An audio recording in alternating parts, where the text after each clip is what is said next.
Doo-doo-doo. We are live. Yeah. Hello, friend. You're doing your technical boy impression.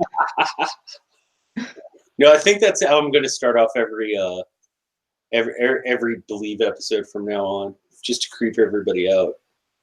Djinn St. Baptiste and Amy, Truer Than True here. How's everybody doing today? Been talking to Brown Holler in the chat. Anime lover Nicole, who's in bed right now. Thank you for stopping by. Hopefully you can hang out for this whole thing. So we're filling up some time, and I hate to use that phrase because it's what we're doing between American Gods and Good Omens. I wouldn't call it filling up time, though. That sounds like you're just, throwing out some boring stuff. And I actually like doing all this short fiction. And Neil Gaiman should totally send me money because I'm getting people to buy his shit. But no, I'm excited about talking about this today. I'm channeling my Snow White today as well because I've got straight hair. Yeah. I've gone Disney. I've got a red hair bow somewhere. I should have put that on. We love fancy dress. So the first question I have to ask you, did you know right away what the story was? Or at what I had an idea from the title. Okay. For me, and I guess it's just because I crunched, I'm pretty sure this is a book that I read in one sitting. Yeah, it's not. It's the kind of book I could read in one go. It's how many pages? And under 400 pages. I could kill that in a day. So I'm pretty sure that I read it in one sitting, and that might be why I didn't immediately get where this story was going. Like, it took me a minute. I should have got it from the title. I mean, like you said, I have 2 or 3 mythology and fairy tale books on my shelves. Just a couple. But oh my gosh. I do like the whole from the villain's perspective thing. There is a series of books, actually. I don't know who writes them or if they're all the same author. I've seen them a few times. Our local supermarket has a book section. And a few times I've seen there's a collection of books that are like Disney stories from the villain's perspective. I think they're aimed at young adults though, so they're not going to be on a par with this.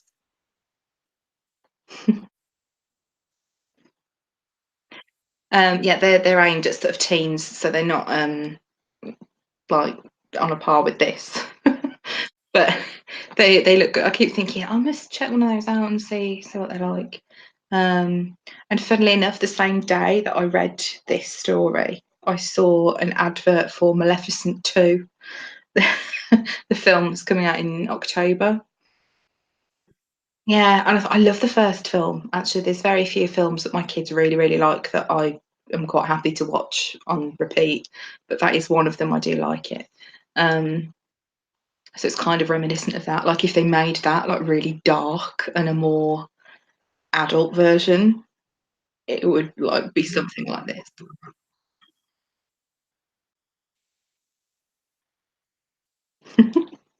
Just not trying to say it. But yeah, it did remind me of that, but I was thinking, oh, how cool would it be if they actually made a film version of something like that and really twisted it. It would be amazing.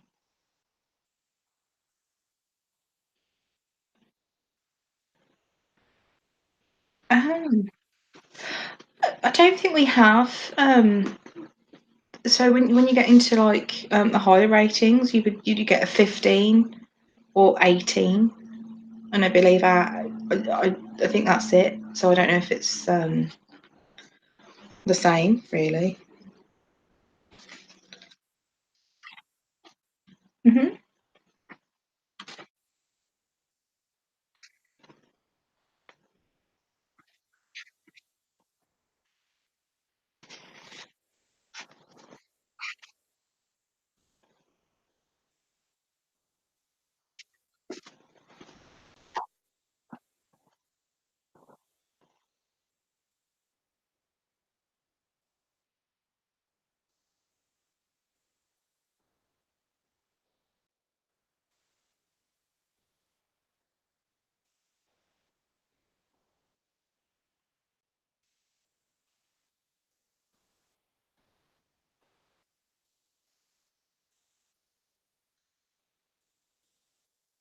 I was going to say it's in that book, isn't it? Unless there's just a single story called Smoke and Mirrors. I don't think there is in there. I've got the book here.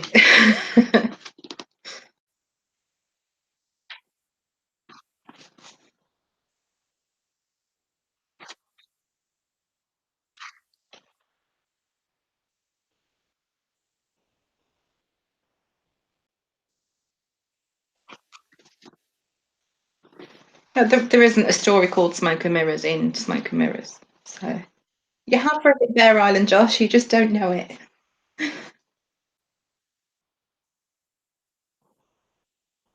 They don't love you back.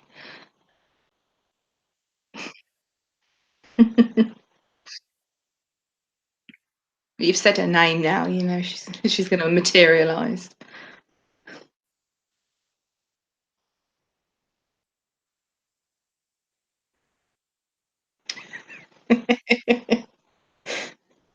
Offensive grooming.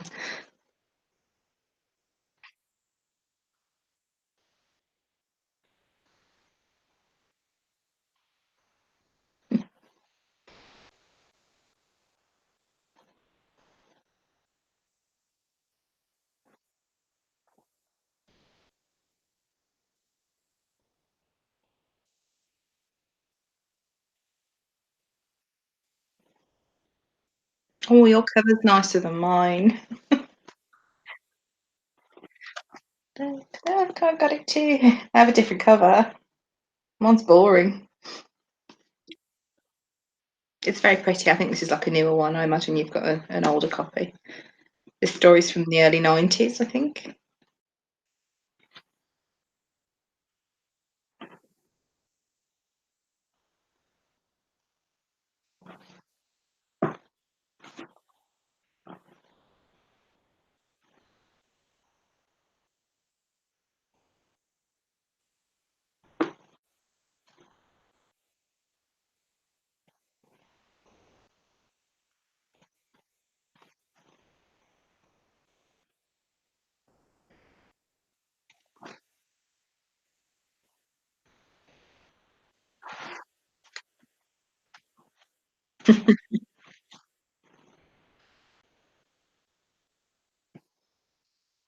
It's bonus material, footnotes.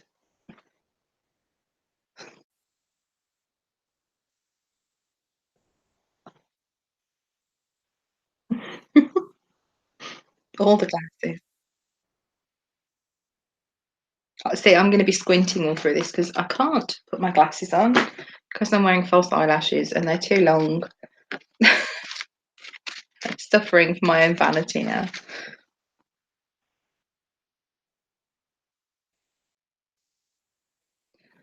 I suppose not.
That's a pretty awesome introduction.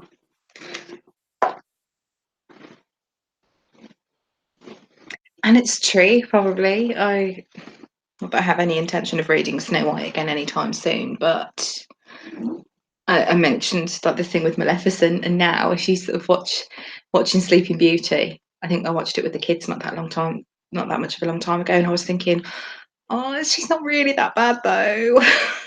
She's just a misunderstood fairy.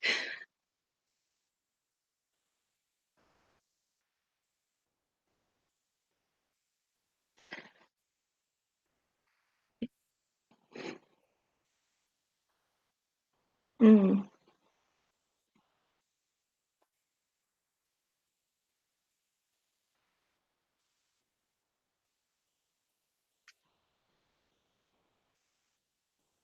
yeah. Mm,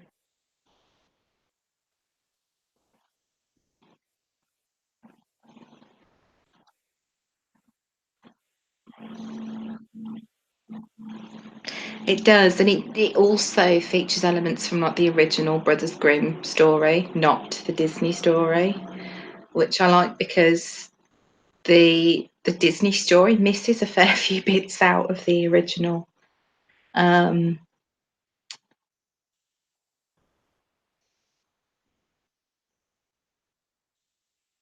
yeah,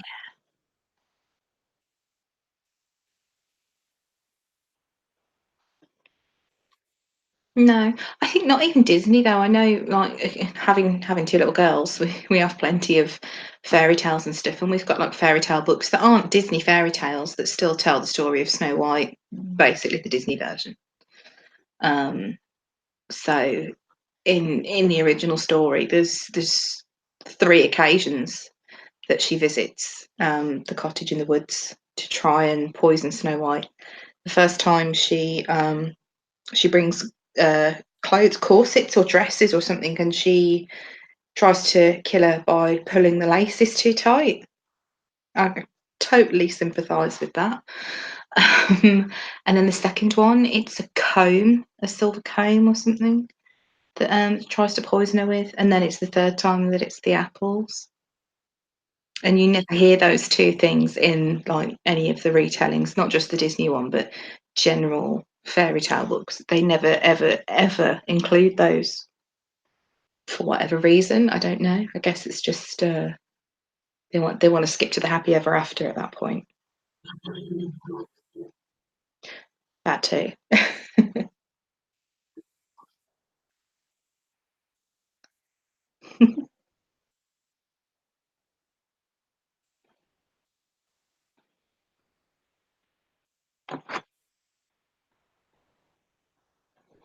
Mm, at the beginning. um,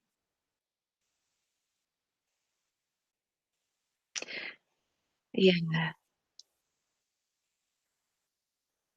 yeah. She's remembering it all at the end. That's what it is. The retelling. Um, in sort of retellings of it, you imagine the Wicked Queen to be a lot older. That was definitely a thing that surprised me that she's 16 at the start of the story. Yeah, by the end, and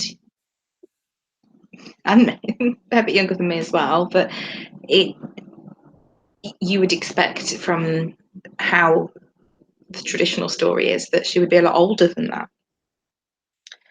Um, and she mentions later on something about she used a spell to glamour herself at the beginning. Um, and she's talking about the spell that she casts on the apples. Because she tells you that she met the king um, by bridge, and she mentions when she's doing this spell. Hang on, where's it gone? She says, then I cast a glamour on the apples, as once years before by a bridge I had cast a glamour on myself. So she implies that there was some sort of trickery she was up to seduce the king in the first place, perhaps. But then she mentioned that she'd been dreaming of him all her life. It's like, but you from how she speaks, I mean, in the traditional portrayals, she's sort of a sorceress of some description, or a witch, or however you want to describe it. In this, she seems more the way sort of people come to her. She mentions, like, at the spring fair, she seems more like the kind of wise woman type thing, not a feared thing. It would be like she'd be like a key part of their town or village life. Everybody knew they could go to her to do X, Y, Z. Not like some feared, creepy witch living in the forest, kind of. So like a respected. And she mentions it's kind of she's psychic, I suppose, because she uses things to scry and. Hmm?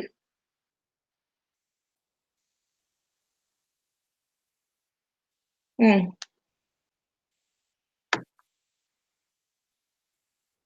yeah.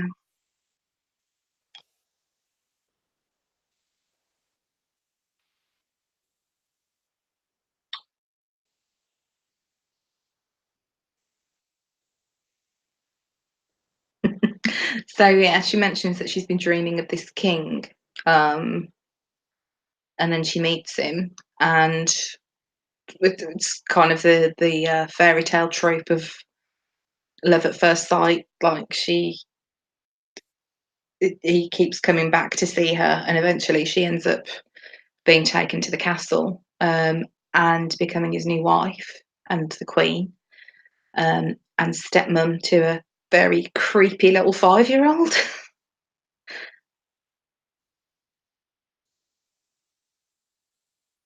Super creepy. Um,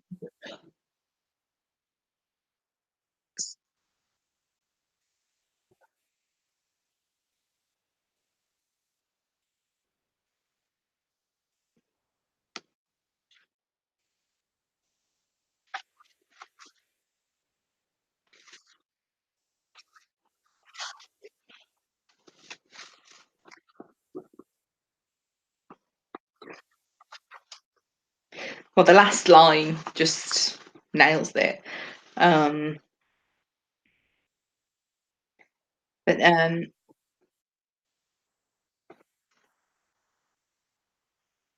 yeah, this is her reflecting, and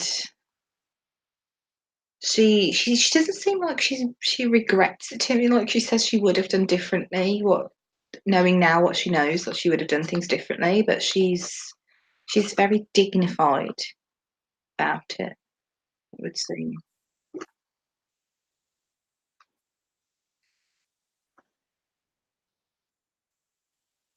Mm,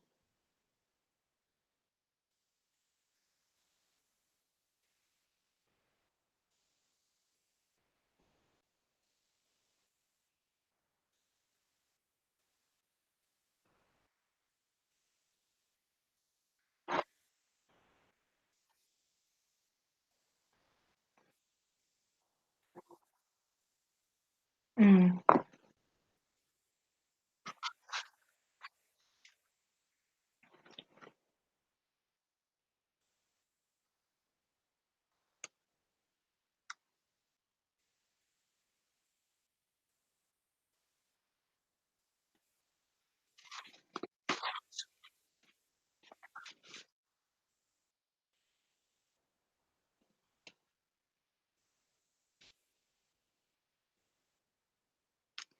Yeah, it was quite a twist.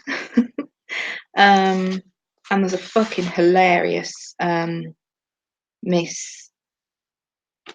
I don't think it's typing error. I think he's just used the incorrect phrase. We'll come to that in a minute. Um, I'm just actually checking if they made it twice. I don't know. Um, So yeah, even do we ever hear anything in the actual folk tale or the traditional fairy tale about Snow White's mum? I don't think it's ever mentioned anywhere. No, I did wonder. I don't remember that bit, but yeah, it's really creepy.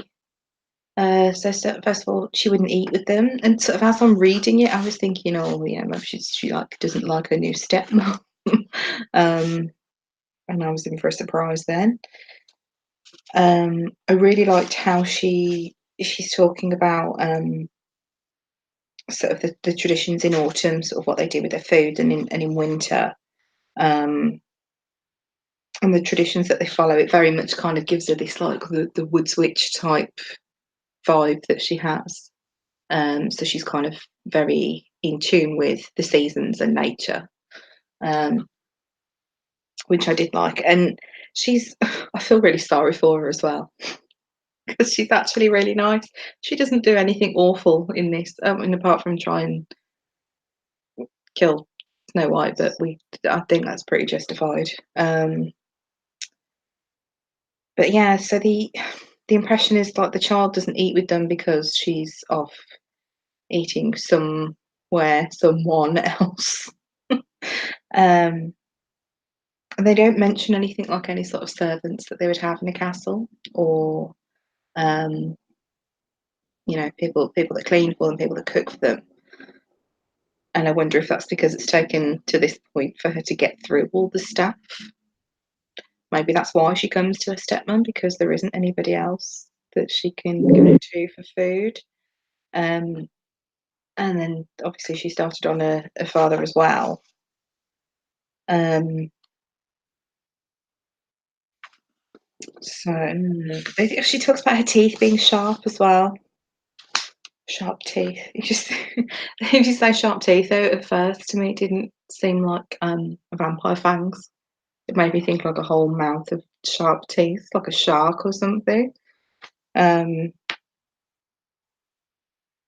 I still didn't click what was going on until she bit her. And this is the bit that I absolutely pissed myself laughing, because I think he used the wrong word here, because what he meant to say was mount, because he's written mound of Venus, which is something. No, no, mount. This is the mount. The mound is something completely different. That's not this. Only mount is used in palmistry. Mound is a poetic term for vulva.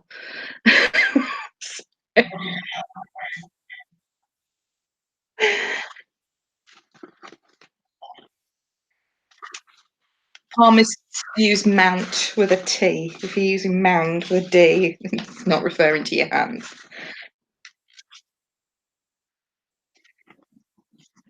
Yeah, it's definitely. I mean, Google it. Just don't Google image search. Yeah, it's but yes, mount. I think is what he intended it to say there. And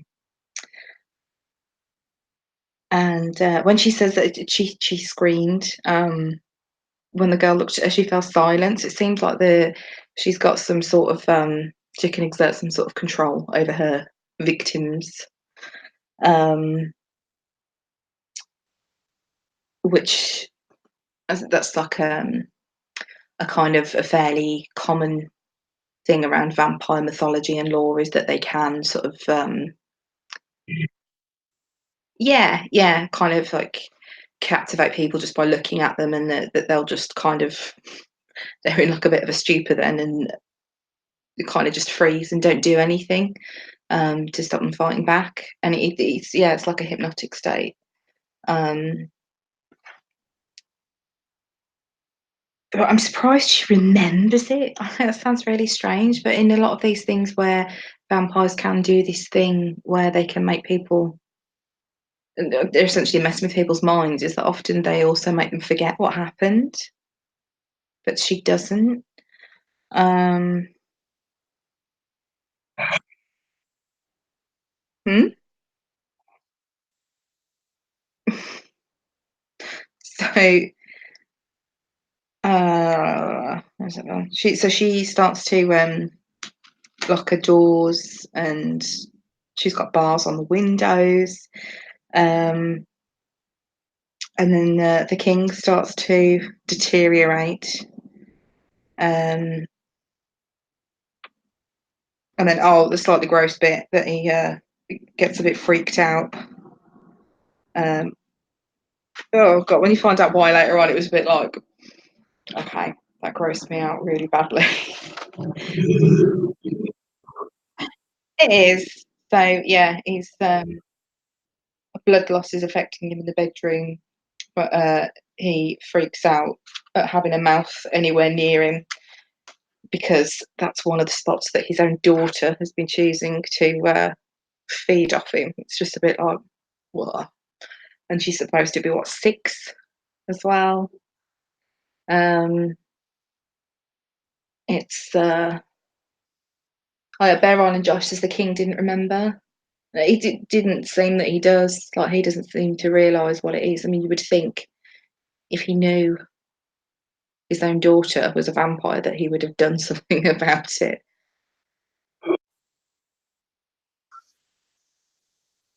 Mm. But I like the type of vampire, if that's a particular way of saying it. Sort of various different in different books and different films. There's always different rules for vampires, and they act in certain ways, and there's certain things they can do, certain things they can't. So the impression's given in this one that she sleeps in the day. Um, so she's not really powerful in the daytime, and she can only come out at night. So that gives the impression that the sun would affect her. Um, but it's the whole thing later on with her heart continuing to beat. I found that really interesting because I don't remember seeing that in anything else. Um, and she mentions that she puts garlic next to it, and again, that's another thing that we think like garlic is supposed to repel vampires. Um, rowan berries. So rowan in sort of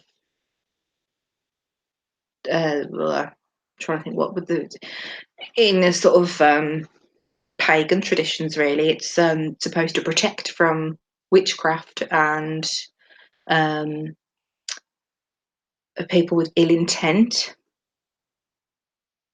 So that it's kind of, I think it's like supposed to be like a protection from magic of some of the kind. So it's the implication is that like the vampirism is a sort of a magical power as such. But that's sort of the tradition thing of Rowan. Um, but then you you'd probably eat rowan berries then as well. And she does have a lot of food hung from her ceiling for whatever reason. Um, so it could be it's just that it's there anyway, so she uses it. But garlic and rowan berries wouldn't be unusual for them to have as something that they would preserve.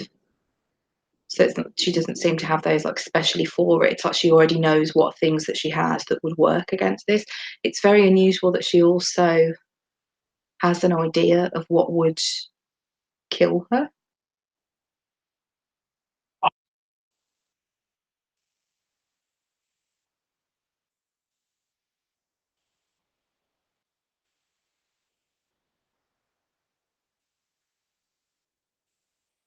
Mm. And she mentions not letting animals near, which gives you the impression that perhaps that's another sort of vampiric power, that they can jump to an animal, or sort of like walking, I suppose, isn't it? Or something similar. There's some way that their essence or soul, or whatever you want to call it, could perhaps transfer to an animal and survive that way. I can't see any other reason why she'd be very particular about saying, she'd keep animals away. Um,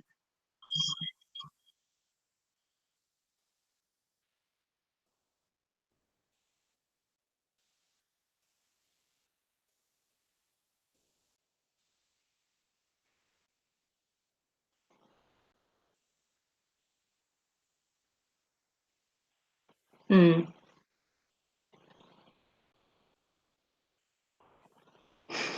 What's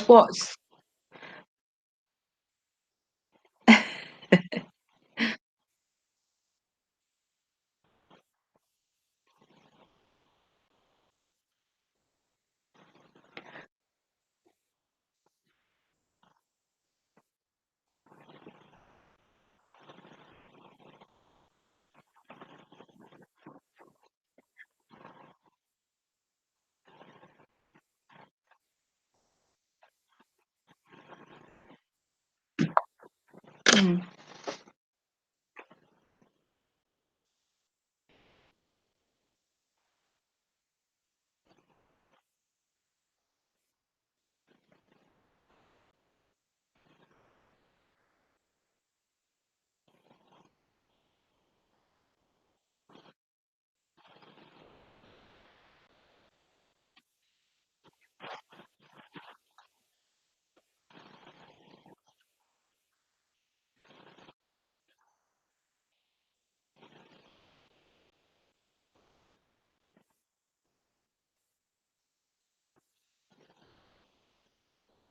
Yeah, it's a fairly common one. No, I don't. Real vampires don't glitter. But yeah, with that, I do like. I love vampires. I love like vampire fiction. Particularly Anne Rice. I got into Anne Rice in my teens. So that's my kind of that's kind of what I would think of as like a traditional top vampire. Is like an Anne Rice vampire.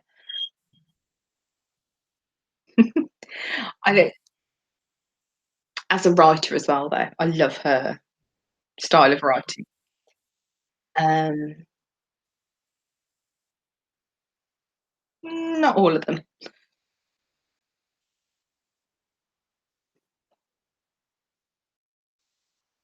Yeah.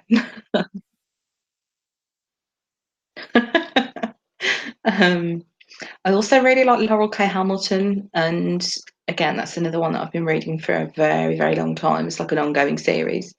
Um, I don't think I've ever read any of hers.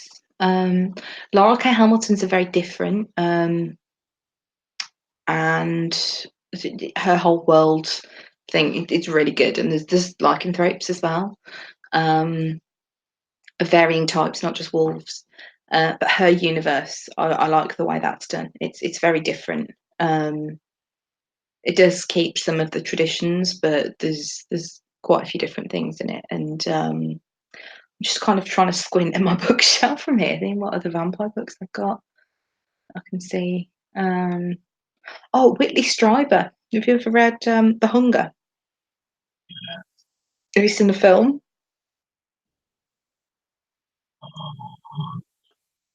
It's a good film. Um,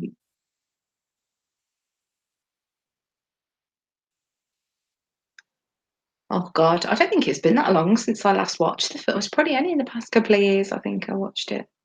Um, the film's a little bit weird compared to the books. Um, but yeah, and obviously Bram Stoker. Yeah, that's creepy film as well. um, well, yeah, when you get into the realm of films, I mean, there's like another million different types of vampires.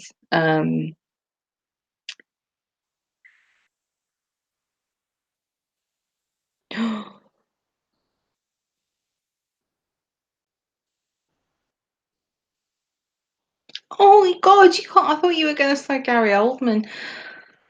Oh God, that's a really difficult.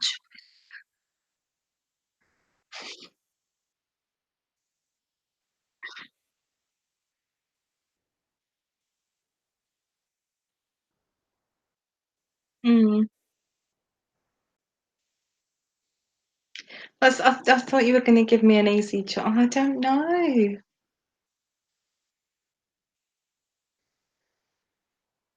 Oh, I'm going to have to go with Christopher Lee. I think I just like his voice. His voice is. Yeah, that's entirely it.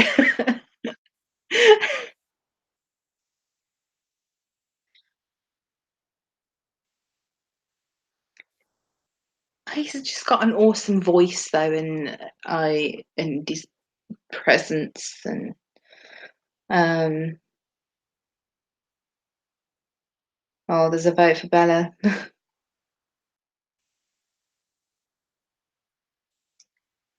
Would I not be really, really stereotypical goth if I'd said Bella Lugosi though?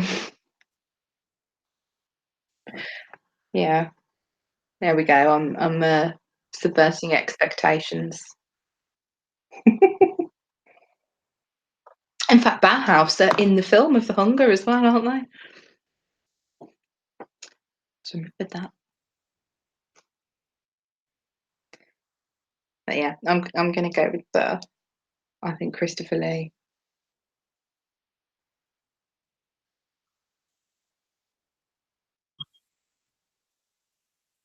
That's not fair. You can't make me answer the question.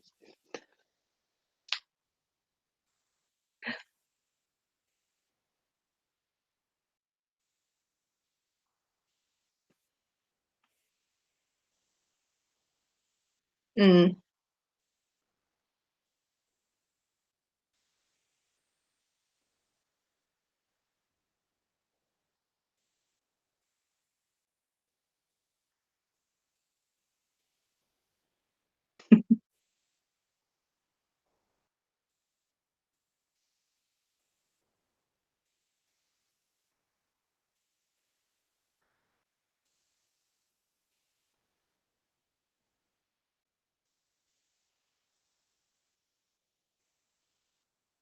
Wow, I didn't know that.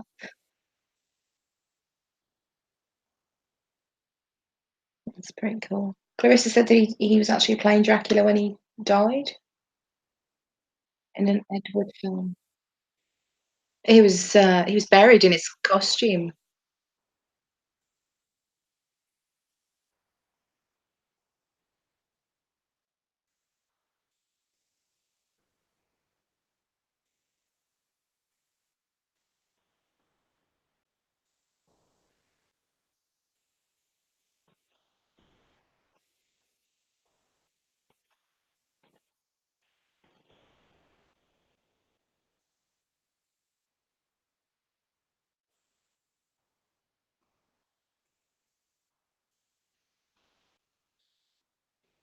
We also seem to have some random extra thing on the screen in YouTube, I've just noticed. So when there's less than three people on the video chat, like when you know how we've got the box in the bottom right hand corner on Hangouts, but it doesn't show up on the YouTube screen like it does when there's more than three people. It's just randomly appeared, but there's like this mystery blue person in the middle.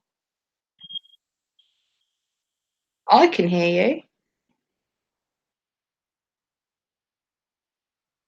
I don't know. Hang on.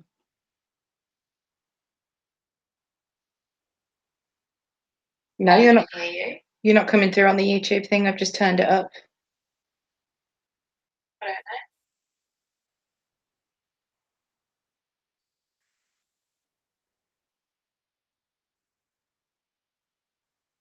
No, you're not. Hear you. You're not coming through on the YouTube thing. I've just. This is just the YouTube feed that you can hear. Hold on.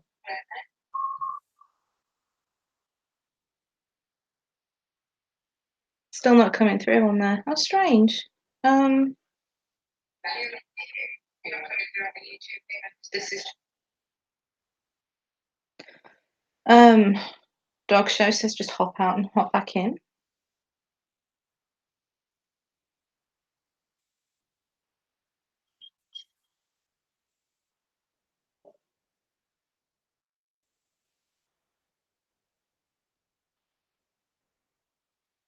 The blue non-person has stolen his voice. I think you're right, Bronhala. I think it has. I'm guessing you guys can all see that in the bottom right-hand corner of the YouTube screen as well, but that wouldn't normally be there. So I don't know if it's some technical thing with YouTube itself.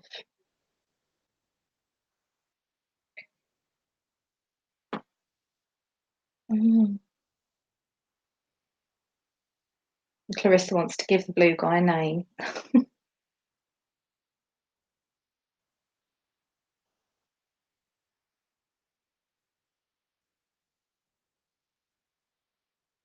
Have you checked out your sound settings and stuff? I assume they're all...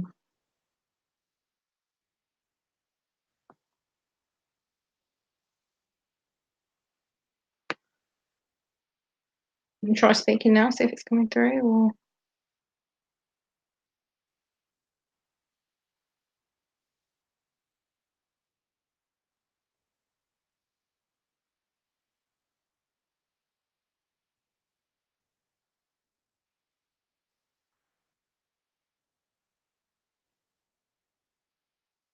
Have you found anything in your settings it might be?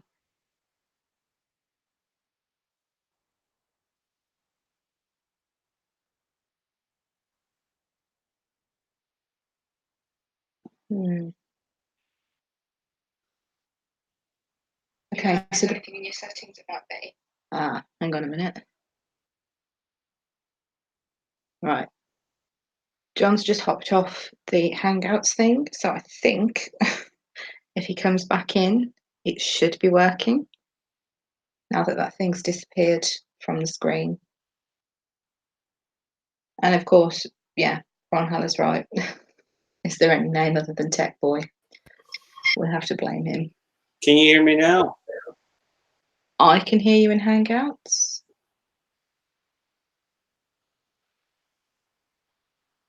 Can everybody else hear me?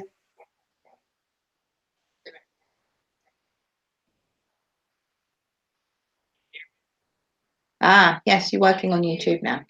I just played the thing back. Hooray! So the weird little blue guy that popped up was Tech Boy. Hello, friend. Stop interfering. Oh, we can blame vampires, maybe. Giving away their secrets, you know. No, I'm blaming the same person I always blame when there are these issues. It's Tech Boy. Fucking Tech Boy. Come on, man. Hello, friend. Like, trying to make pals with you. One day we'll do a stream where there is no technical issue and we actually start on time. One day. And it's usually my fault when we're late starting. So. Yeah, and if my aunt had balls, she'd be my fucking uncle. I can't remember where we'd got to in the story. I think we got to the... We got to the very... Not to me the most uncomfortable part, but for you the most uncomfortable part, which involved the places of scarification that the king had. Which is like some creepy vampiric incestuous paedophilia weirdness. Can't think of any other way to describe it. I imagine you could probably try and put all those three together in some sort of really, really long word that would get you amazing points in Scrabble, but It'd make a great t-shirt too. Like, that'd be a great death metal band, like creepy pedophilia extraneousness.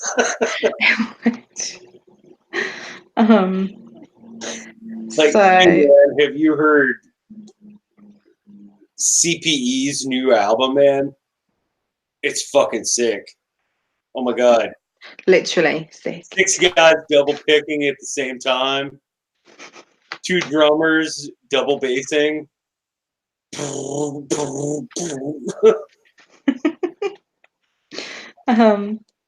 So it seems like he deteriorates quite quickly as well. She says that he was he's sending for a less. He was dizzy and confused, and obviously having this freaking out. Oh, excuse me. And she said, like, when she's looking at his skin, it's covered in scars. And he's dying, basically. He's wasting away, the way she describes it. Like, you could see his bones, and he was cold, and his eyes had gone milky, and his hair's all horrid, and she says that he weighed near to nothing as well when he died. So it's obviously quite literally just been drained completely, and until there was nothing left.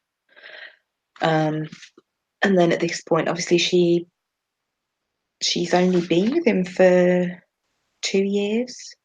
She says so. She was the queen then, and she was still only 18.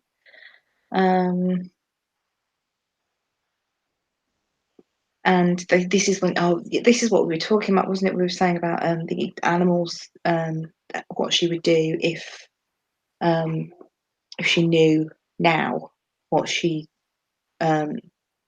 if she knew then, sorry, what she knows now, that not only would she have had her heart cut out, which is all that she'd done, she'd have had her arms, legs, head cut off, and then she'd have been disemboweled, and then they would have burnt each part of her with archers around the square who would shoot any bird or animal that came close to the flames. Sounds like if somebody makes half their money off the stock market, that sounds like a good investment policy to me. Yeah, that's a lot of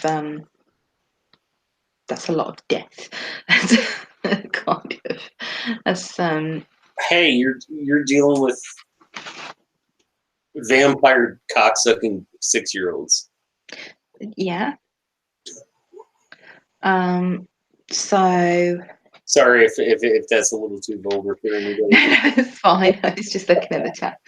Clarissa's going, bye, Clarissa. Good night, Clarissa. Get some rest. Clarissa's on my time now, so it's like, it's just gone 10:30. So, and this is where she gives a hint that this is how the real story became twisted, because she says, they say I was fooled. It was not her heart. It was the heart of an animal. Some say that it's her lie that I ate the heart. And that comes from the original Grimm fairy tale. I think at one point they said it was her heart, and then there's another where it's her heart and liver that yes, she right. eats. And again, that's not this is not Disney. Those kind of things. There's no implication that the Queen intends to eat Snow White's heart in the Disney film. I don't hold anything against the Disney version of this. Oh no, I think they're still good. It's two very different interpretations of the same story. Mm. But it's that 1001th read, 1001st read. Oh my God, did I just say 1001th? Because you were trying to say 1001, because that's embedded in people's brains from Game of Thrones. I don't know. But it's that 1001st read that totally changes. Yeah, I do want to tell anybody out there, I'm not knocking the Disney version of the story or the Grimm's version of the story at all. I just love how this is interpreted in a way that you never thought about, and now, like as Gaiman said, it's like a virus. Like once you read this story, you can't look at it a different way. Absolutely. Like it's always in the back of your head. Bobby's here with us now. Hi, Bobby. But yeah, go on. I'm sorry I interrupted you. No, it's fine. She says that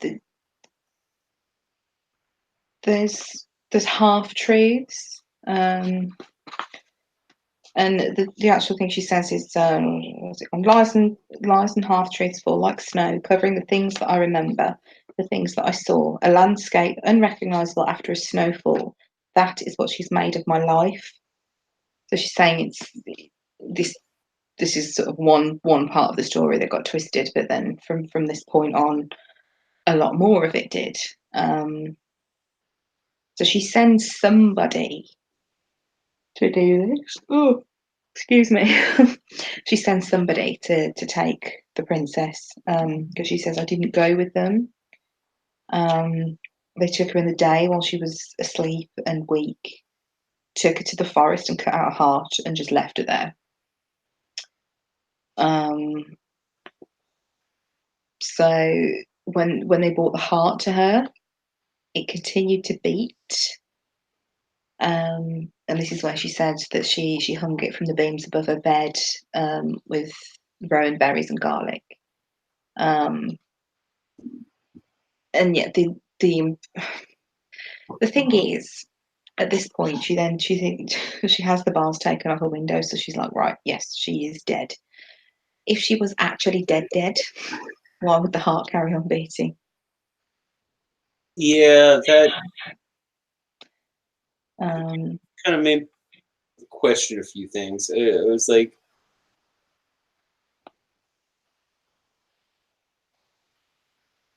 if the heart's still beating, I mean, I would have burned it and ate it, or burn it and fed it to pigs.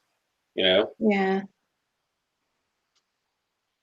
And I wonder if just that might have actually done something, but obviously the fact that they left the body there as well was a bit of a mistake. And then she talks about the spring fair, and the way she talks about the people from the forest, people that lived there, dwarves and midgets and hunchbacks and stuff. You know, they're not cute little Disney dwarves. They're sort of The outcasts of society.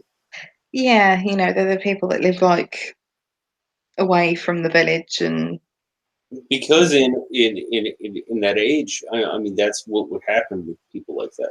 They Mhm.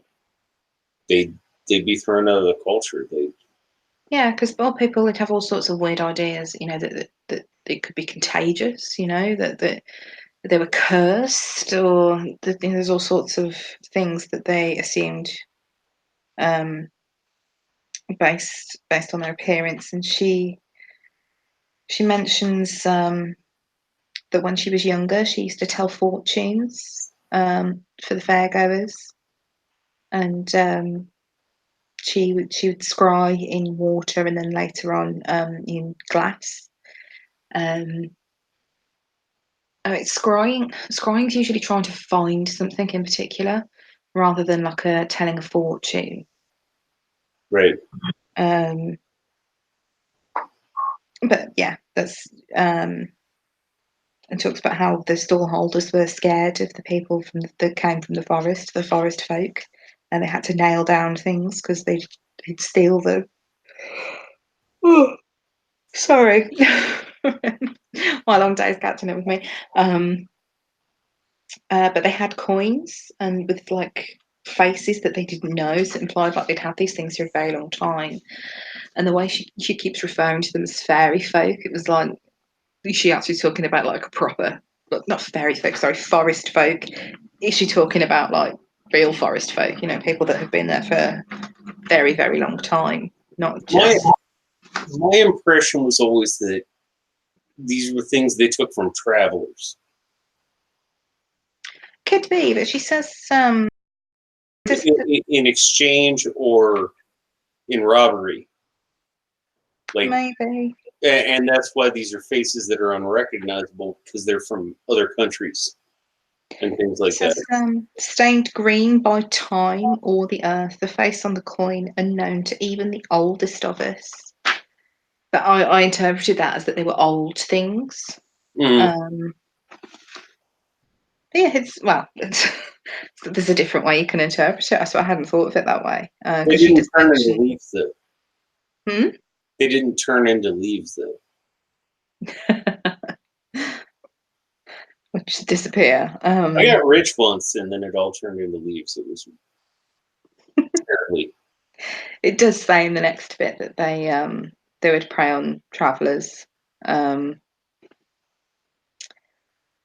and it would seem sort of in over those next couple of years that she made a good queen. She says that the people said she ruled them with wisdom. She still had the heart, and it still beat. And she talked about 5 spring fairs follow, and each one there's less and less people. The people that do come are not themselves. And they're scared. People cheering next door then, sorry. Yeah, they're not themselves, so it seems Yeah, that Birmingham's playing tonight, aren't they? I have no idea. I don't follow any sports at all. Okay. Yeah, I think Birmingham's playing tonight, so. How odd that you know about my local football team playing. I don't know. Oh dear. So yeah, she's it seems that she's picking off the various forest folk. She's still there. And the Lord of the Fair comes to her to say, something's not right. And if it carries on like this, there's not going to be another spring fair because there just aren't people. And it says another year like the last, we'll all starve. So I get the impression that this is like a very big thing of them. It's not just about like a spring celebration type fair. It's this is how they're making their money to plant the harvest for the next that's going to see them over the next winter. They need this money, and if it doesn't keep coming in, they're screwed essentially. So she does a bit of her thing. Oh dear, I'm so sorry. I feel really rude. I keep yawning. So, And so terribly.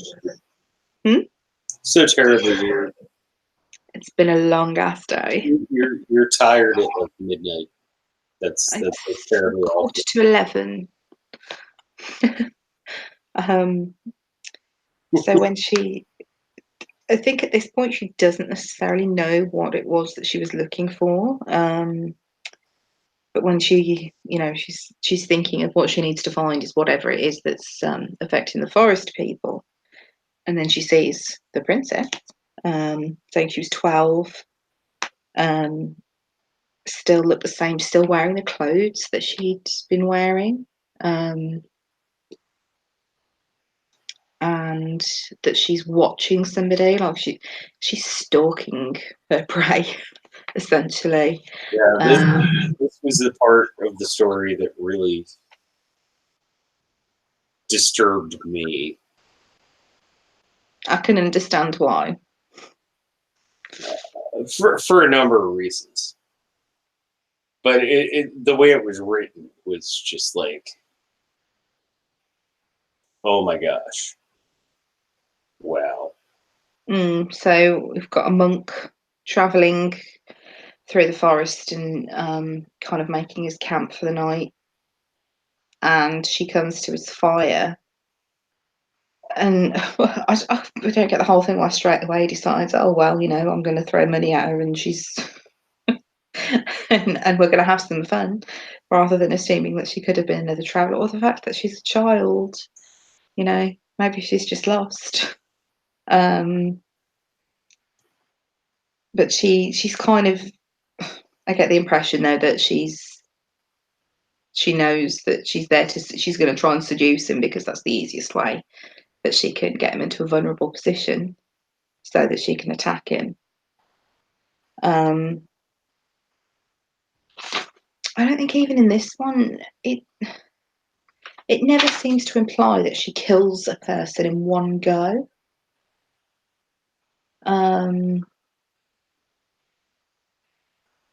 I wonder if this is another thing where they're changing sort of the vampire law slightly. Maybe she can't kill a person in one go,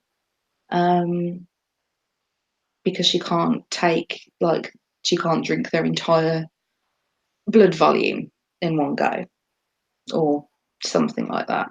The implication is that it's when it has been these times that like with the king, it takes a bit of time for them to end up being fully killed.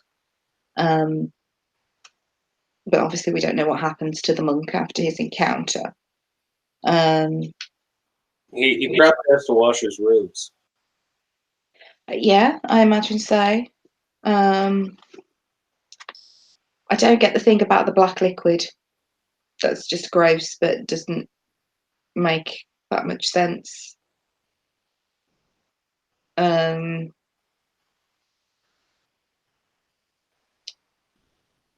she doesn't let on either. She won't tell anybody what she's seen.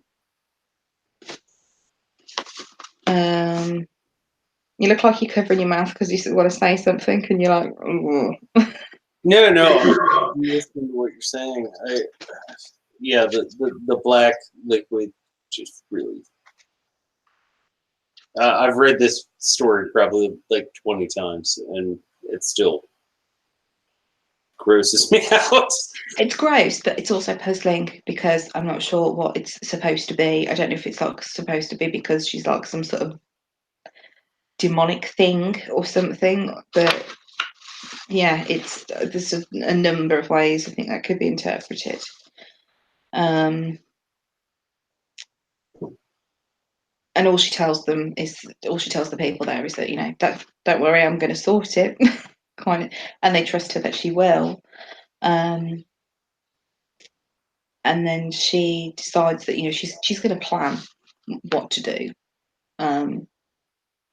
because rather than just go straight away to try and catch her, she's got to be clever as such. And she talks about spending time with books and with gypsy women. And she's planning, and she's got to wait until the first snows begin to fall to do this spell, essentially. And it involves a number of things. So there's the snow and her own blood, and then we've got the apples. Yes, the silver pin and the silver bowl. Mm-hmm. So I get the impression that the silver is significant in this as well. That because again, yes, it's traditionally werewolves that silver is harmful to, but it's a somewhat common thing that in vampire folklore as well, that silver can be harmful to them as well. And then in the original Grimm fairy tale, it's a silver comb that she tries to get to put in her hair to poison her on her second encounter with her. So I assume it to be kind of a nod to both of those things. And then, if I understand correctly, in a lot of Western European pagan traditions, it's considered a clean metal. Yeah. Cold iron is in the British Isles. Mm. Like it has an influence over otherworldly folk, not just the Fae or the She or the Tia Duan, but also like a vampire or something like that. Like, and I'm sorry, my Welsh pronunciation of that was just botched as fuck. I don't know if we have any Welsh people in the chat that will be offended or correct you.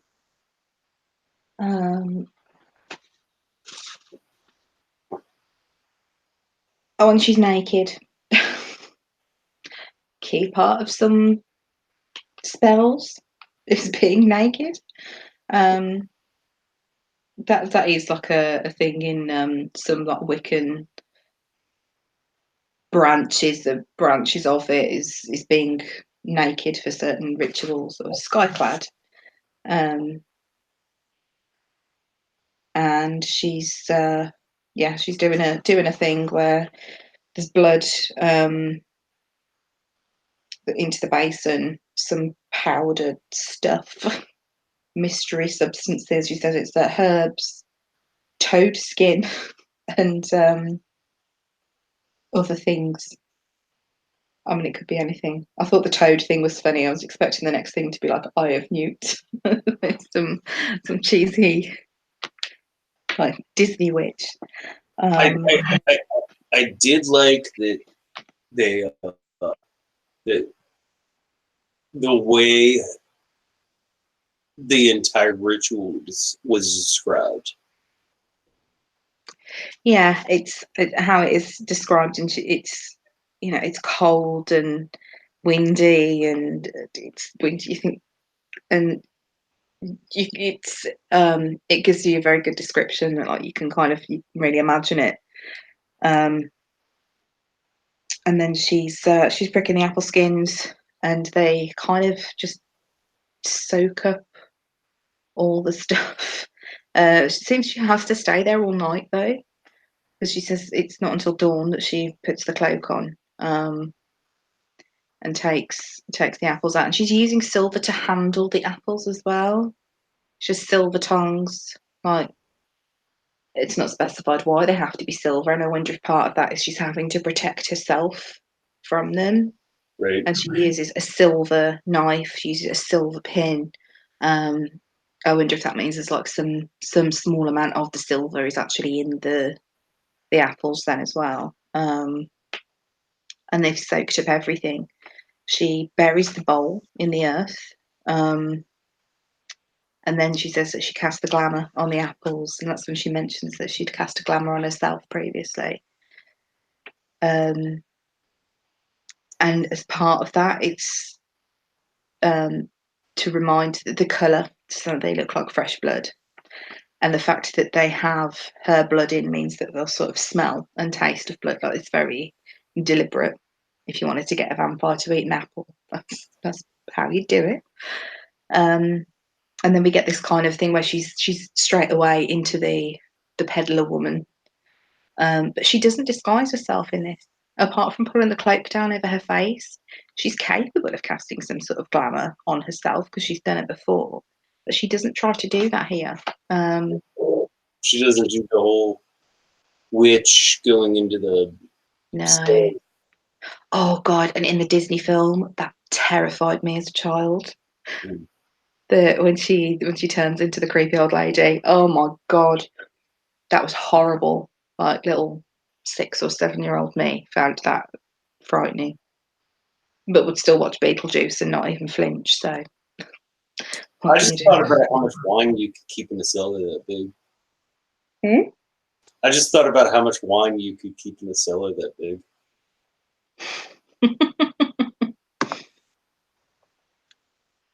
That was not on my mind at that age. Well, when you were 7, I was like 13, so. What 13-year-olds drink wine? Like, aren't they supposed to drink cheap cider? I was allowed to drink wine as a kid.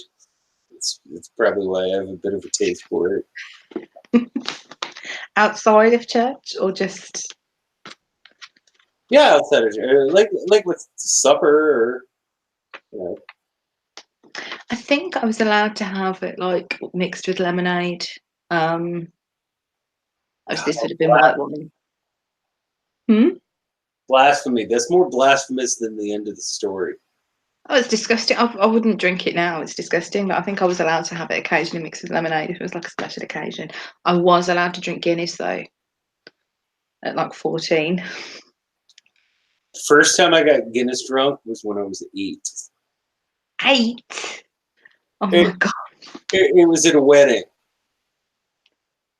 And in my family, and as I understand most Irish families, there's this game where you try and get a child drunk. Okay. I won't say I've ever encountered that. So all of my uncles, when there was like this much left in the glass, would be like, "Oh, hey, here, finish this." That's going to be a lot of uncles, though, isn't it? And well, yeah, the Pope says we aren't supposed to use contraception, so I have a lot of uncles. So, it'd be like, oh, hey, finish it. And Guinness is so freaking delicious. I mean, Mm-hmm. I've had some today, actually. yeah. Only because we went to the pub after the thing I had on today, and it's an Irish pub that we went to, so it had to be done. It'd have been rude not to. So, Well, now that I'm an adult, like drinking Guinness isn't even really drinking. I forget who it was. I had this conversation with. I think it might have been Lauren's Corner, and I was like, I'm not drinking. I'm just drinking Guinness. It's practically a meal. And she was like, no, you're drinking. I'm like, no, I'm just drinking Guinness. I'm not drinking. But yeah, so there's this game that you do at a wedding where you find a particular young person and try to get them as intoxicated as possible. And I may have had a tie tied around my head and been doing the electric boogaloo that night. That may or may not have happened. And then there's the dog show says you can live on Guinness for at least a week. Oh yeah, actually, dog. Actual fact: if you have 3 potatoes with their skins, an orange, and 2 pints of Guinness, you get every nutrient your body needs for the day except for fat. Wow. That'd be an interesting diet, wouldn't it? And the fat you'll get from like the butter or whatever you put on your potato. Well, you're going to go viral now, starting some new weird diet trend. The Baptiste diet. Potatoes, oranges, and Guinness. I love it. I have once in my misspent youth had Guinness for breakfast. Technically, it was breakfast because of the time of day, although I hadn't actually been to sleep. I do not recommend drinking Guinness at 7 o'clock in the morning. Nobody needs to do that ever. It's just not. It's not good. I got so fucking drunk, I slept through my own birthday night out. Set an alarm, didn't wake up, slept right through it, and didn't wake up till the next morning. That's all right. I think everyone's seen some of the memes now. John at Con, because Oh dear. I slept through some interesting moments at Con, Ice and Fire Con. By the way, if you're not familiar, go to Silent John's and you can find the picture of me passed out asleep at Ice and Fire Con. And if you want to make a meme, please do. Mackenzie L. Burns has already made a few. And I've only seen the one on the spaceship. he fucking funny. Hey, in 4 days, I consumed 3.5 bottles of scotch, 5 bottles of wine, and a case of beer. So, yeah, there were times I'm out of office. I've just thought of something really funny for that, but I'm saving it until Friday. I'm writing it down. But I do have to say, I was smart enough that outside of Slide the Tank Benjamin, nobody came back to hang out at my room. All of the partying was done somewhere else, so I didn't have to pay any reparation charges for damages to the property. Or clean up anyone else's mess. On the other hand, people at Cabin 4 at Ice and Fire Con, yeah, they probably had to pay for the whole cabin. Wow. It was pretty ridiculous.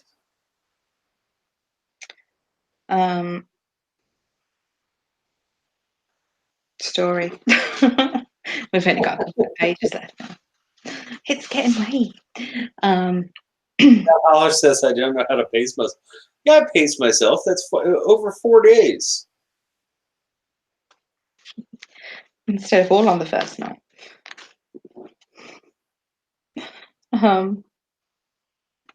So she knows where in the forest the girl's staying. With the dwarves. It says they're the old inhabitants of this country, but you saw them seldom now. There's another reason why I was thinking they're talking about some, not just like society, like outcasts from society, but actually like real, true forest folk. And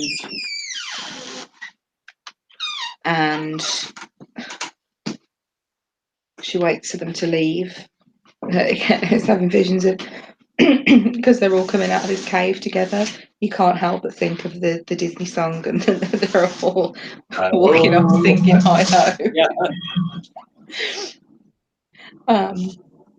But Disney dwarves don't piss at rocks. I think they at least have the decency to go behind a tree. No, I love the disambiguation that he uses there between like what medieval outcast society people were like and the Disney dwarfs. I thought it was absolutely brilliant. So when she waits and nobody else comes out, and she calls in, and she can feel the scar throbbing. It's like it leaves some sort of connection. Again, he said mound instead of mount, which is really good for me. I might have to like see if he's got a Twitter or something to tweet him that. By the way, can I teach you about the difference between this and something I'm not going to show on camera? It says that she came out naked and alone.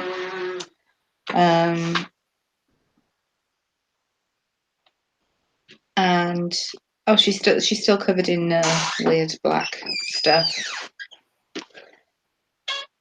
And another sort of nod to the traditional Brothers Grimm thing. Obviously, at one point it was a silver comb for her hair, and this time she's ribbons for her hair, but it's still sort of some sort of hair accessory that she's wore.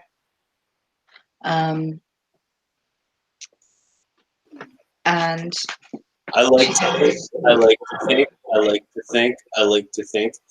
I love that whole way that series of paragraphs is put together. Oh, that is really good.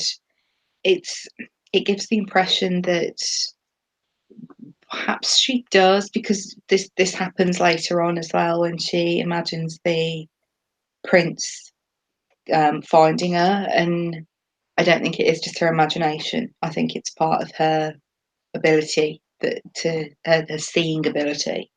It is to be aware, perhaps because of this connection, like she says, she can feel like almost a tug, that there's some sort of odd connection between her and the princess, that it's made like a connection mind-wise as well. But yeah, and she screams and runs off, which is what she was going to do, but she was a bit more frightened than she expected to be. And yeah, this is where she said she imagines her finding the ribbons and playing with them and putting them in her hair, and then finding the apples. Or does she say, I imagine? See, because I thought she said, she's let us imagine The girl returning to her cave. Okay. And then it's, I like to think. I imagine I do not know. Mhm.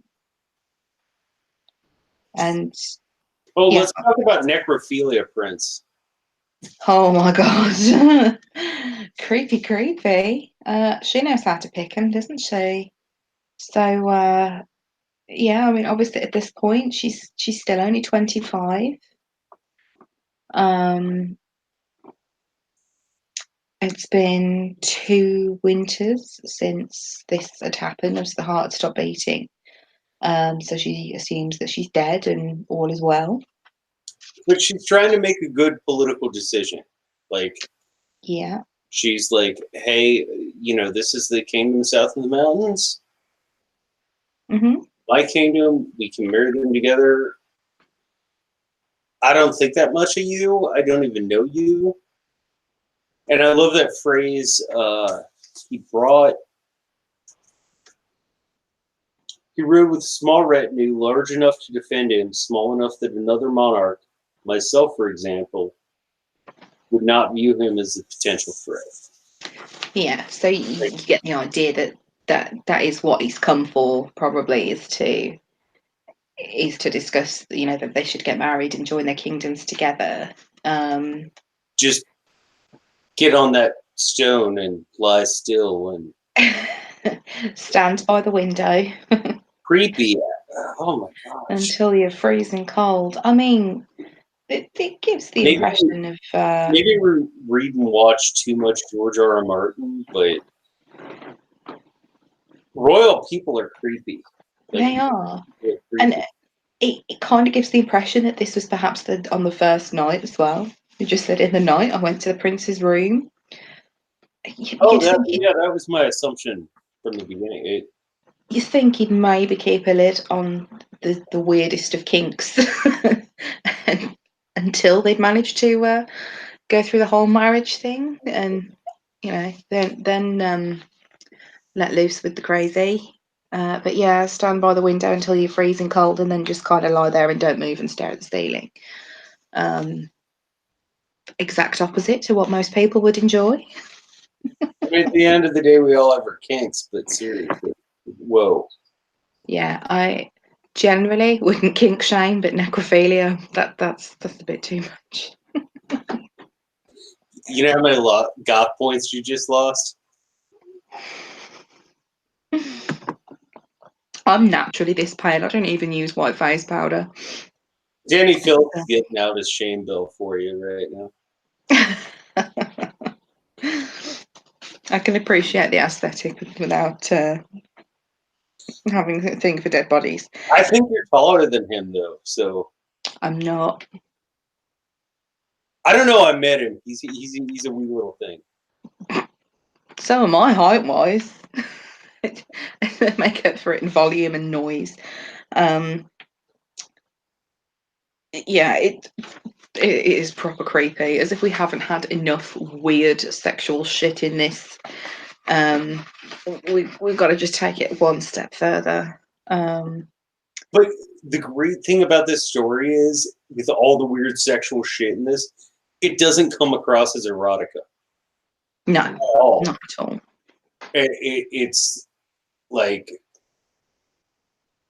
and it's because of the style in which it's so matter of fact. It's like, and yeah, the prince was a fucking necrophiliac, and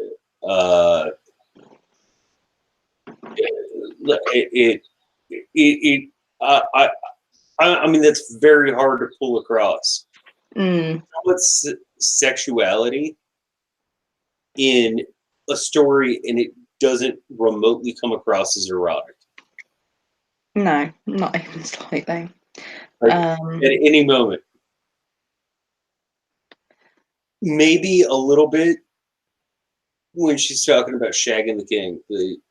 Right at the beginning, before it gets weird. Yeah, but even then, that's like, it was his right, and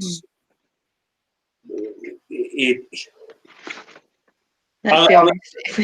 If we've read Anne Rice, we know what erotic versions of fairy tales really sound like. So this is nothing. Exactly. It to me it's um such a testament to how good of a writer Neil Gaiman is. Yeah, he writes it in a way that it's repulsive the way it comes across. It's just um but then again, necrophilia is pretty repulsive. So, and yeah, he's pretty furious and decides no, she can't play dead well enough for me, so I'm fucking off. And he goes off into the forest with all his men. I And love this how is he talks about his little dick slipping up. I do think that's funny.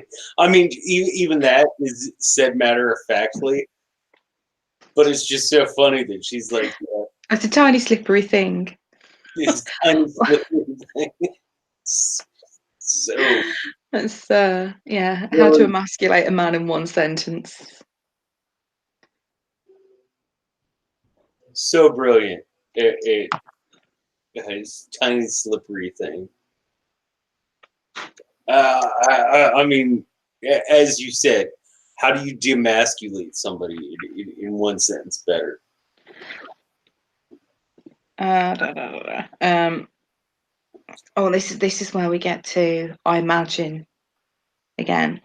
So she's kind of thinking about how pissed he was, um, and going off through the forest, and imagines him finding the glass and crystal cairn that her stepdaughter's in.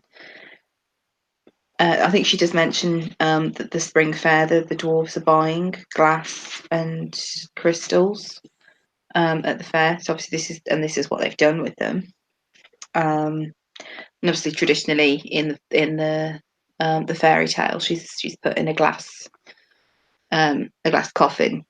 It wouldn't be a cairn really, would it, if it's glass? But a cairn's traditionally a pile of rocks, essentially, isn't it? Because when the Right. ground's frozen and you can't dig a grave. Yeah, and then she imagines him negotiating with the dwarves to like buy her essentially. Um, and yeah, and off he goes. And then she's trying to imagine how the apple would have come out of her mouth. Um, that's another thing in the original story is that the piece of apple actually stays in her mouth, and that's why she's kind of not really dead. Um, and when the apple falls out of her mouth, I think it's the thing about the prince's servants move the coffin and one of them trips.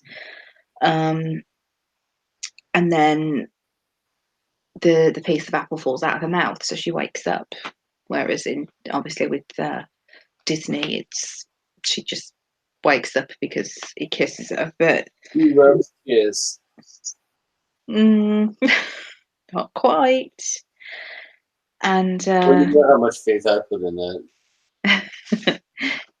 yeah, and I think her most accurate thing is that she would have bit him straight away. But she ends it with a, I imagine, I do not know. Um, and what she does know is that the heart starts beating again, and it's actually bleeding. Um, and they come to get her basically. And he spits in her face. Oh, that's just but spit. I don't like spit. This I conversation think we've before. had this conversation on my channel before. We probably have. Bodily fluids I can cope with, except for spit. Any other, if I've got to deal with it, I've got to deal with it. But yeah, spit and spitting in someone's face. I mean, that is a horrendous thing. I would rather be hit in the face than spat at in the face. Yeah, I can deal with blood coming out of people in a normal manner, like if I stab you. But outside of that, I can't deal with any bloody fluids. Well, I had to last week as well. I had a child with a split open head to deal with. That was fun. That's why I'm happy to have an adult child. He can deal with that shit himself. Yeah, I have to deal with bumps and stuff fairly frequently, and children beating the shit out of each other. So, um, yeah, he spits in her face, which is really just. You'd only do that to someone you really fucking hated, really, wouldn't you? It's Nobody especially. hates her because she couldn't lay still enough. I got the impression that perhaps it's because Snow White has seduced him essentially, and this will be where the different telling of the story comes in. That perhaps she's said, he's kind of been like, well, how did you get here? And she's told her version, oh, my evil stepmother Mm. cast me out, kind of thing, and he's, fallen in love with his lovely walking corpse, and wants to protect her, and he's kind of defending her honor almost. Taking her word for it that this is what that it's evil stepmother is to blame for it all, and she's an innocent victim in it. Um, of course, he Getting doesn't. hot in here. Hmm? It's getting hot in here. Oh, it's so sad as well. Um, Like just that phrase totally changes that one single sentence changes the whole narrative of the story. mm, um, yeah, she puts her heart back in, uh, which is gross, but it's actually pretty damn cool the way he describes it. And it says the prince looked briefly concerned. Briefly concerned. watching someone slice open their own chest with their fingernails and set their heart.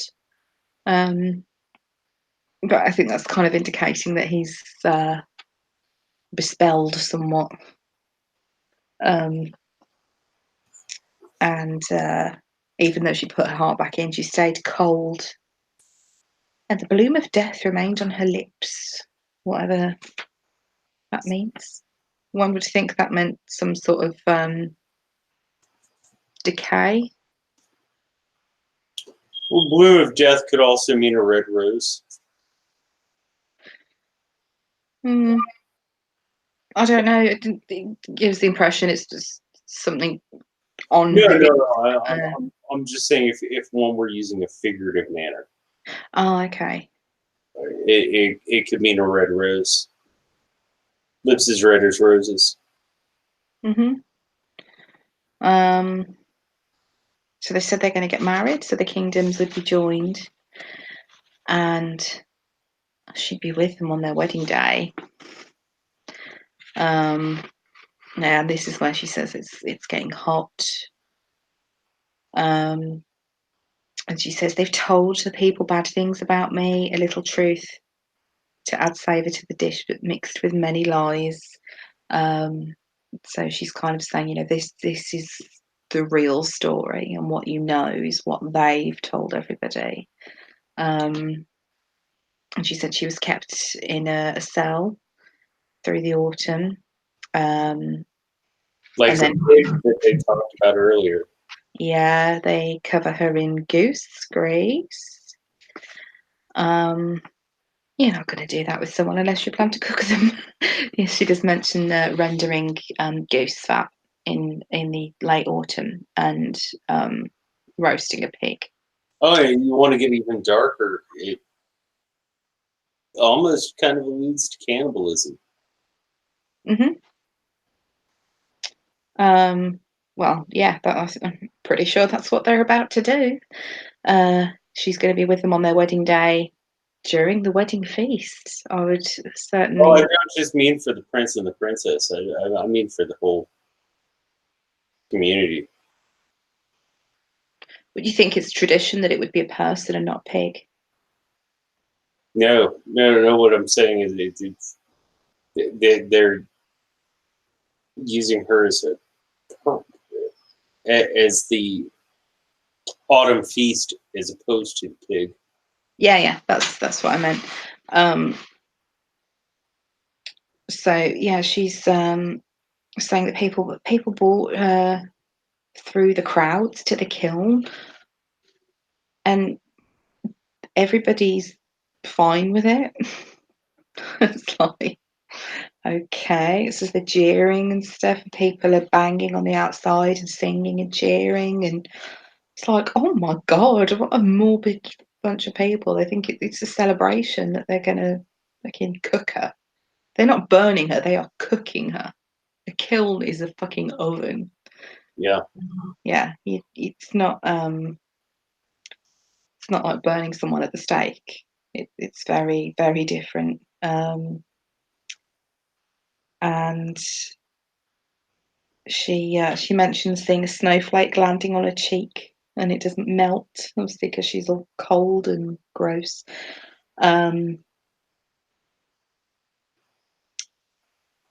And she's the last thing she's thinking about is that she's not going to scream because she doesn't want to give them the satisfaction. And she says, I'll think no more on this. I'll think instead of a snowflake on her cheek. Her hair is black as coal, lips redder than blood, and her skin snow white. Which is the first time and the last they actually say that in the end. But yeah, it was fucking gross that they're gonna cook her at the end. But it Are was you ever going to look at that story the same way again? no. And it is a very slight nod to what they do to her in the original story, in that they put her in I think it's like iron shoes, heated iron shoes, so that she has to dance until she dies. Yeah. Um, People in the Middle Ages were really fucked up. yeah, they were. And yeah, it's a fantastic ending, and you don't expect to read something and this character that's always been a villain suddenly be like, oh my god, I feel so bad for her, and then this other character that's always been this pure, innocent, sweet girl is actually this fucking monster.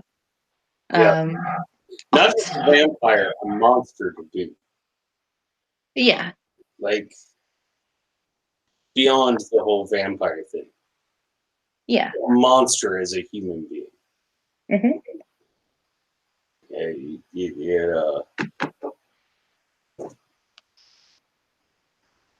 I'm No basing that on humanity the. whatsoever. Hmm? No humanity whatsoever. No, I'm kind of basing that on the thing with the king. It's just so gross. But I'm just having a look at So the the king thing bugged you more than the moth thing. more than the monk. Yeah, Okay, it did. I can understand that. For me, the monk thing bothered me a little more. It might have to do with black hues. Yeah. It was the point that I read a somebody lot made. of H.P. Lovecraft. I think it was probably Bronha that made this point earlier. Let's have a look. Yeah, it was. Aphids poop sugar while they feed on sap to be able to drink more. So the implication could be that she doesn't absorb everything that she gets from the blood, same way as we don't absorb every single thing that we get from our food, and that's perhaps the waste products of the blood that she's ingesting that she can't use, but she constantly gets rid of them so she can carry on drinking blood. Right. That makes sense. And the thing about aphids is true. And ants will actually farm aphids for that purpose because they feed, they eat the aphid sugar poo. and they will actually like protect them from other bugs and stuff that would come and eat them in like little groups. And I've been bitten by an ant that was trying to defend some aphids. So there you go. I wasn't trying to hurt the aphids in any way. I was actually cutting some, because I rear moths as a hobby. I was cutting some hawthorn. We've got a very large hawthorn bush outside, and I was cutting some hawthorn to feed to my caterpillars. And there were aphids on the twig, which is fine. It's like, oh, I'll just leave them there and chuck them back outside when the caterpillars have eaten the leaves. I didn't realise there was an ant on it as well, and it just crawled right up the stem and bit me. I was not impressed. So, but there you go. Ants are very clever, and they will sort of. Harry's tulip, aphids are my You hate them. Oh, sawfly I don't like because they eat my roses. But beyond that, I sort of don't do a huge amount of gardening. So, but yeah, that's I like that kind of that makes sense for what the filth is.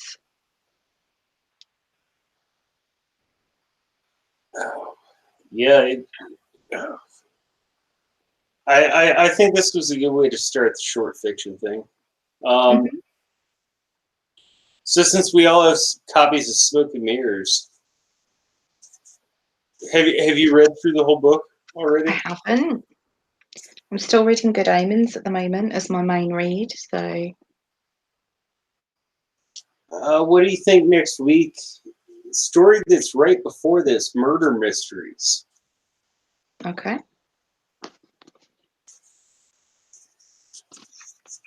How long is it? It's about the same length.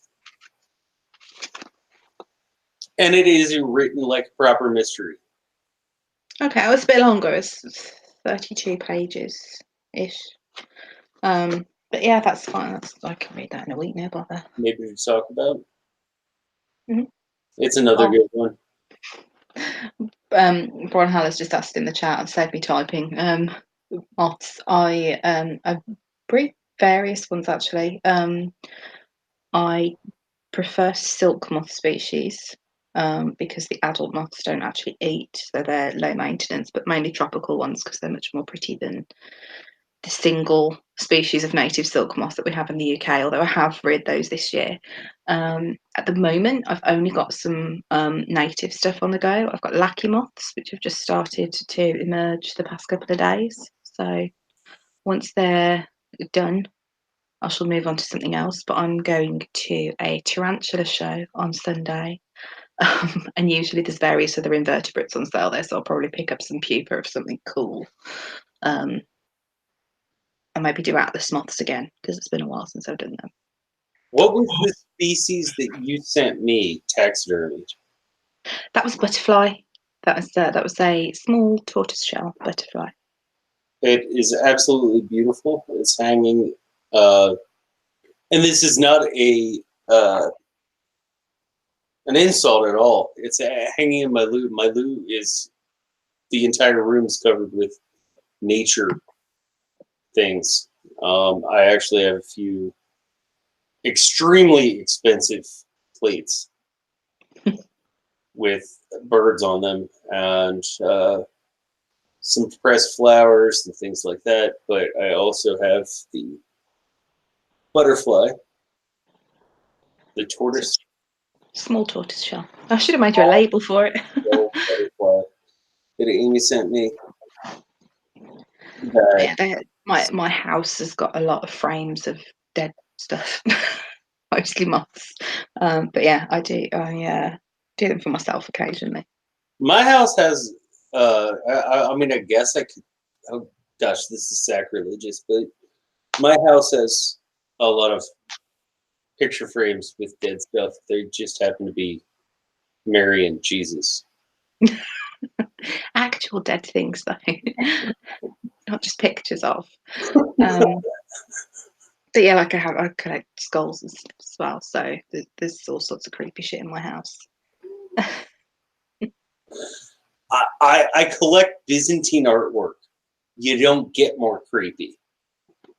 Fair enough. Oh, they look a little bit weird, don't they? Like the figures in them.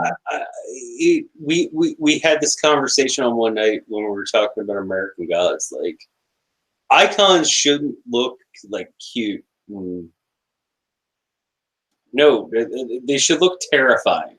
And yeah, it's like angels with swords and stuff. well, if I'll try and turn the camera. Okay, so this my dad actually brought home for me from Istanbul, and like so that's the iconography that I like. I don't like the cute Yeah. cherubs and all that. Like that's Amarius. Like, please pray for me because I really don't want you to like stab me. And the baby Jesus is just like, y'all bless you. It's good. So Bronholler has a really cool job. She said she used to rear Heliothyst moths. That's a fairly large genus of moths. But yeah, there you go. I think some of the caterpillars are some that eat crops and stuff, so they've probably got studied ones.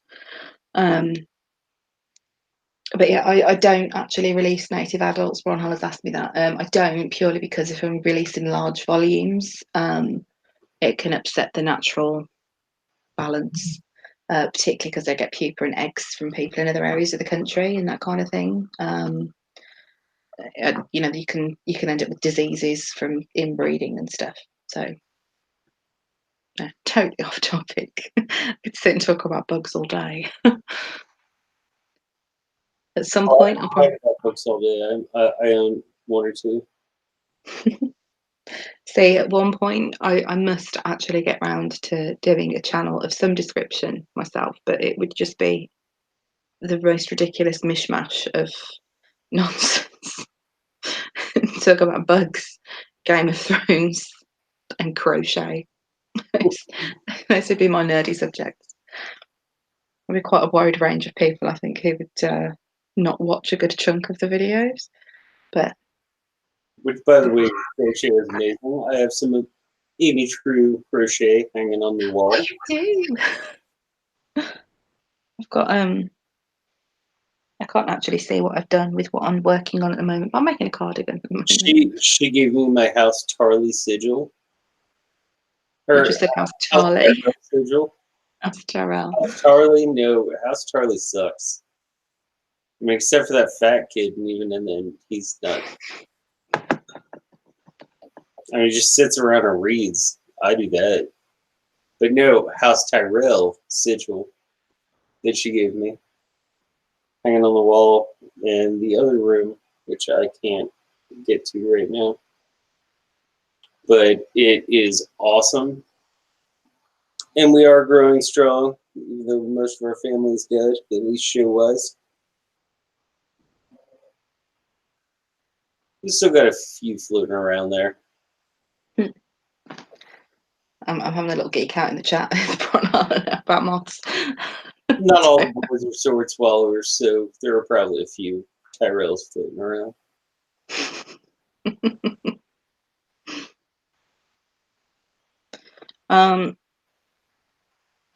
I would really love it, I think, if Neil Gaiman did some other fairy tales in this manner.